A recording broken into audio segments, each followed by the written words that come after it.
Happy morning, students. Today now we are going to talk about this lesson, development experience in India. அப்படின்னா இந்தியாவுடைய மேம்பாட்டு அனுபவங்கள் அப்படின்னு சொல்கிறாங்க. அதாவது ரிஃபார்ம்ஸ், பெர்ஃபார்ம், டிரான்ஸ்ஃபார்ம், அதாவது சீர்திருத்தம், செயல்பாடு, மாற்றம். இதை தான் இந்த இதில் சொல்லியிருக்காங்க. To understand the reforms introduced in the recent years, அதாவது இந்தியாவில் கொண்டு வரப்பட்ட பொருளாதார சீர்திருத்தங்கள் என்னென்ன அப்படின்றத அந்த லெசனில் பார்க்க போகிறோம். Introduction. At the time of independence in 1947, poor technological and scientific capabilities, industrialization was limited and lopsided. Agriculture sector exhibited features of feudal and semi-feudal institution resulting into the low productivity. அதாவது இந்தியாவில் 1947 சுதந்திரம் அடையும் பொழுது பொருளாதாரத்தில் பின்தங்கிய நிலையில் இருந்துச்சு. அப்போ அறிவியல் மற்றும் தொழில்நுட்பம் பின்தங்கிய நிலையில் இருந்ததுனால தொழில்மயமாதல் அப்படின்றது மிகவும் குறைவாக இருந்துச்சு. விவசாயத்துறையாக இருக்கட்டும், அது யார் கையில் இருந்துச்சு அப்படின்னா நிலப்பிரபுக்கள் கையில் இருந்தது. அப்போ உற்பத்தி அப்படின்னு சொல்லும்போது மிகவும் குறைவாக இருந்துச்சு. போக்குவரத்து, தகவல் தொடர்பு, இது எல்லாமே ரொம்பவும் லோ லெவலாக இருந்துச்சு. Means of transport and communication were developed. Educational and health facilities were grossly inadequate and social security measures were virtually non-existence. அப்போ சமூக பாதுகாப்பு நடவடிக்கைகள் அப்படின்றது ஒரு கால்நல் நீராக இருந்துச்சுன்னு சொல்கிறாங்க. அப்போ வறுமை, வேலையின்மை நாட்டின் இரண்டு மிகப்பெரிய ஒரு பிரச்சனைகளாக இருந்தது. மக்களின் வாழ்க்கை தரம் அப்படின்றது பின்தங்கிய நிலையில் இருந்ததுன்னு சொல்கிறாங்க. In brief, the country suffered from the twin problems of rampant poverty and widespread unemployment, both resulting in low standard of living. உற்பத்தி திறன் குறைவாக இருந்து விவசாயத்துறை அப்படின்னு சொல்லும்போது பிரச்சனை அப்படின்னு சொல்லும்போது வறுமை, வேலையின்மை, இது ரெண்டு மிகப்பெரிய பிரச்சனையாக இருந்துச்சு. பொருளாதார கொள்கை நிறைய மாற்றங்கள் அப்படின்றது ஏற்பட ஆரம்பித்தது. 1991 is most important landmark in the economic history of post-independent India. அதாவது முக்கிய வணிகத்தளம் அப்படின்னு சொல்லும்போது 1991 பார்த்தீங்க அப்படின்னா போக்குவரத்து வழிகள் இதனை கண்டுபிடிப்பாக இருந்தது. The country went through a severe economic crisis, அதாவது in the form of a serious balance of payment problem. The policies were aimed to correcting the weakness and rigidities in the various sectors of the economy such as industry, trade, fiscal and agriculture. எவையெல்லாம் எந்த துறையெல்லாம் வீக்காக இருக்கோ அவற்றின் மேலே 1991 policy அக்கறை எடுத்துக்கிட்டது. அதாவது பொருளாதார சீர்திருத்தம் இந்த வருஷத்தில் கொண்டு வந்ததுனால அதெல்லாம் அக்கறை எடுத்துக்கொள்ள ஆரம்பிச்சது. Triple pillars of new economic pillars, அதாவது பொருளாதார கொள்கைன்னு சொல்லும்போது 3 தூண்கள் சொல்கிறாங்க. அதில் லிபரலைசேஷன், ப்ரைவேட்டைசேஷன் அண்ட் குளோபலைசேஷன்ஸ், அதாவது இந்த 3 துறைகளை தான் சொல்கிறாங்க. தாராளமயமாதல், தனியார் மயமாதல், உலகமயமாதல், குளோபலைசேஷன். இந்த 3 துறைகள் எல்பிஜி அப்படின்னு சொல்லி அழைக்கப்படுது. இப்போ லிபரலைசேஷன் அப்படின்னு சொல்லும்போது liberalisation refer to the removal of relaxations of government restriction in all stages in industry, decline, delicensing, decontrol, deregulation, subsidies and greater rule for financial institutions are the various factor of liberalizations. அதாவது தாராளமயமாதல் அப்படின்னு சொல்லும்போது தொழில்துறை மீது அரசு கட்டுப்பாடுகளை எல்லா நிலைகள்லையும் நீக்குவதோ அல்லது தளர்த்துவதையோ குறிக்கும் சொல்கிறாங்க. கட்டுப்பாடு, உரிமை, நெறிப்படுத்துதல், நீக்குதல், சலுகைகளை ஊக்கத்தொகையை வழங்குதல், இதெல்லாம் தாராளமயமாதல் அப்படின்னு சொல்லி சொல்கிறாங்க. நெக்ஸ்ட் பார்த்திங்கன்னா ப்ரைவேட்டைசேஷன்ஸ் means transfer ownership and management of enterprises from public sector to private sector.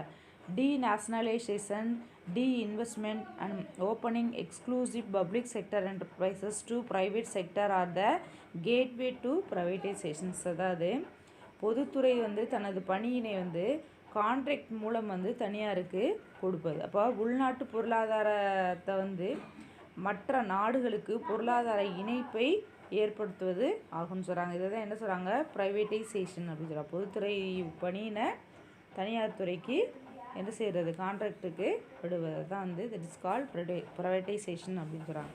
Next பார்த்திங்கன்னா குளோபலைசேஷன்ஸ், அதாவது உலகமயமாதல்.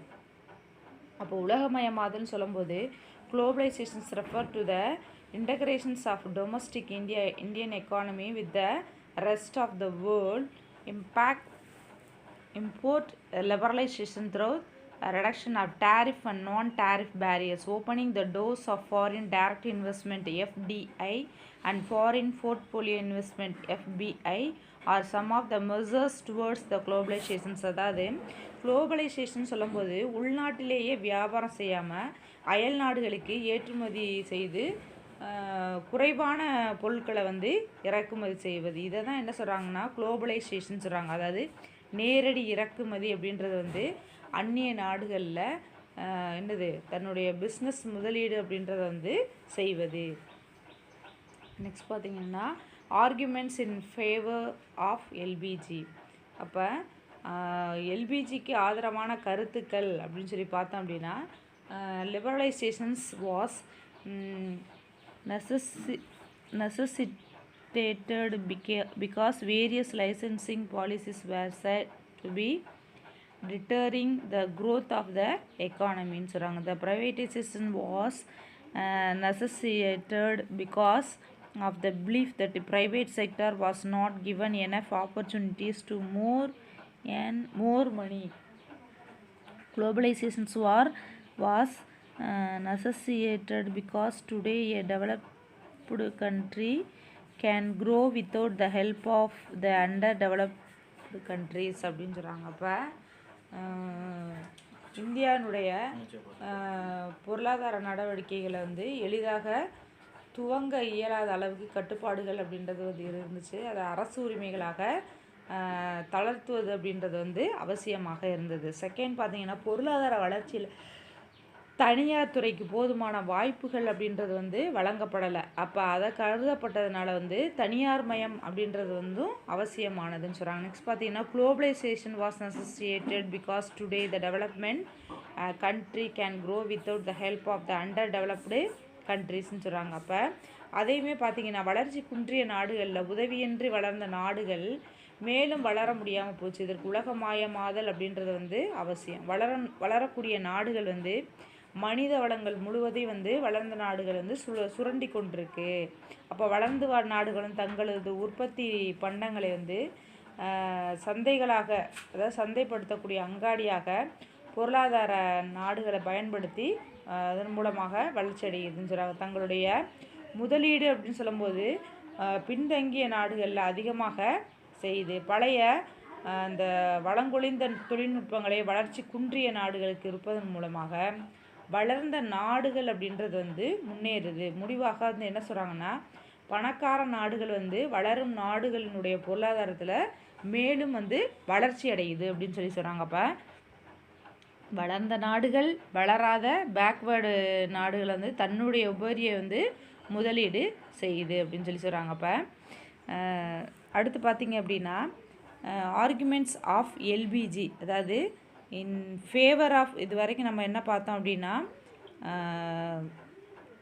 ஃபேவர்னால் என்னது, ஆதரவான கருத்துக்கள். ஆர்குமெண்ட் அகென்ஸ்ட் எல்பிஜி அப்படின்னு சொல்லும்போது எல்பிஜிக்கு எதிரான கருத்துக்கள் அப்படின்னு சொல்லி நம்ம பார்த்தோம் அப்படின்னா எதெல்லாம் பார்க்குறோம் அப்படின்னா liberalisations measures when effectively enforced favour and unrestricted entry of foreign companies in the domestic economy. அப்போ தாராளமயமாகும் கொள்கை அப்படின்னு சொல்லும்போது வெளிநாட்டில் உள்ள பெரிய நிறுவனங்களுக்கு வசதி ஆயிடுச்சு. வெளிநாட்டு பெரிய நிறுவனங்களை எதிர்க்க இயலாத உள்நாட்டு நிறுவனங்கள் அப்படின்றது வந்து பாதிப்புக்குள்ளாக ஆரம்பித்தது. Privatisation measures favour the continuous of the monopoly power. Only the powerful people can sustain in business market. Social justice cannot be easily established and maintained. As a result, the disparities tend to widen among people and among region. அப்படி சொல்ல தனியார் மயமாக்கல் சொல்லும்போது பெரிய பெரிய நிறுவனங்கள் வந்து முற்றுரிமை சக்தியினை வந்து வளர்க்கும் அப்படின்னு சொல்கிறாங்க. அப்போ அதனுடைய ஆதிக்கம் இருந்த தொழிலில் வந்து ஆதிக்கம் நீடித்திருக்க முடியும். இதனால் வந்து சமூக நீதியை எதிர்பார்க்கவோ அல்லது நிலைநாட்டவோ முடியாது. அப்போ மக்களிடையே வந்து வட்டார அளவில் வந்து வேறுபாடு அப்படின்றது வந்து அதிகரித்து வந்ததுன்னு சொல்லி சொல்கிறாங்க. அப்போ foreign exchange reserve started the rising. அதாவது 1991 பாலிசியில் வந்து the following are the major changes in 1991 அப்படின்னு சொல்லும்போது foreign exchange reserve start the rising. வெளிநாட்டு செலவாணியினுடைய கையிருப்பு அதிகரிக்க தொடங்கியது. There was a rapid industrialisation. தொழில்மயமாதல் அப்படின்றது வந்து விரைவாக நடந்தது. Pattern of consumption started improving or deteriorating. ஆர்வமுறை அப்படின்றது வந்து மேம்பட தொடங்கியது. Infrastructure facilities such as express highways, metro railways, flyovers and airports started expanding, but the local people were thrown away. அப்போ விரைவு நெடுஞ்சாலை, மெட்ரோ மேம்பாலம், அந்த உள்கட்டமைப்பு வசதி வந்து பெருக ஆரம்பித்தது. இந்த வசதிகள் வந்து ஏழைகளுக்கு வந்து கிடையாது அப்படின்னு சொல்கிறாங்க. அப்போ சில துறையில் வந்து வளர்ச்சி பயன்கள் அப்படி பலன்கள் சொல்லும்போது விளிம்பு நிலை, அதாவது ஏழை மக்களுக்கு வந்து சென்றடையலை. அது மட்டும் இல்லாமல் சமூக பொருளாதார அரசியல் மக்கள் தொகை மற்றும் சூழல் பிரச்சனை அப்படின்னு பார்த்தோம்னா நிறைய சவால்களை தான் வந்து எதிர்கொள்ள வேண்டியதாக இருந்துச்சு. அப்போ எந்த பிரிவினரை வந்து அது சென்றடைகிறது என்பது வந்து சமூக பொருளாதார நிலையை வந்து சார்ந்தது அப்படின்னு சொல்லி சொல்கிறாங்க. அப்போ இந்திய பொருளாதாரத்தினுடைய தன்மை அப்படின்னு சொல்லி நம்ம பார்த்தோம் அப்படின்னா அந்த relative positive on Indian economy அப்படின்னு சொல்லும்போது இந்திய பொருளாதார நிலை. அப்போ அதில் according to the International Monetary Fund World Economic Outlook October 2016 பார்த்திங்க அப்படின்னா உள்நாட்டு உற்பத்தி அப்படின்னு சொல்லும்போது of India in 2016 at current prices was $2,251 பில்லியனாக இருந்துச்சு. அதை எதை கம்பேர் பண்ணும்போதுனா அமெரிக்கன் டாலராக the Indian contributed 2.99% of total world's GDP. அப்போ உள்நாட்டு உற்பத்தி அப்படின்றது வந்து நாணய மாற்று அடிப்படையில் 2.99% வந்து இருந்துச்சு அப்படின்னு சொல்லி சொல்கிறாங்க. அப்போ மொத்த உற்பத்தியில் வந்து பார்த்திங்க அப்படின்னா India was now 7th largest economy of the world in 2016. உலக நிலப்பரப்பில் வந்து இந்தியா வந்து 2.4% வந்து இருக்குது. அதில் பார்த்திங்க அப்படின்னா 7th largest கண்ட்ரியாக இந்தியா வந்து இருக்குது. அதில் மொத்த உற்பத்தின்னு சொல்லும்போது சீனா, ஜப்பான், அதற்கு அடுத்தபடியாக இந்தியா 2016 ஆசியாவினுடைய ஜிடிபி அளவில் 8.50 இருந்துச்சு அப்படின்னு சொல்கிறாங்க. India was the 3rd position after China and Japan among Asia countries. நான் சொன்னேன் இல்லையா, அப்போ 3வது பொசிஷனில் இருக்குது. சைனா, ஜப்பானுக்கு அடுத்தபடியாக இந்தியா வந்து இருக்குது அப்படின்னு சொல்லி சொல்கிறாங்க. அப்போ இண்டஸ்ட்ரியல் ரிஃபார்ம் செக்டார் அப்படின்னு சொல்லும்போது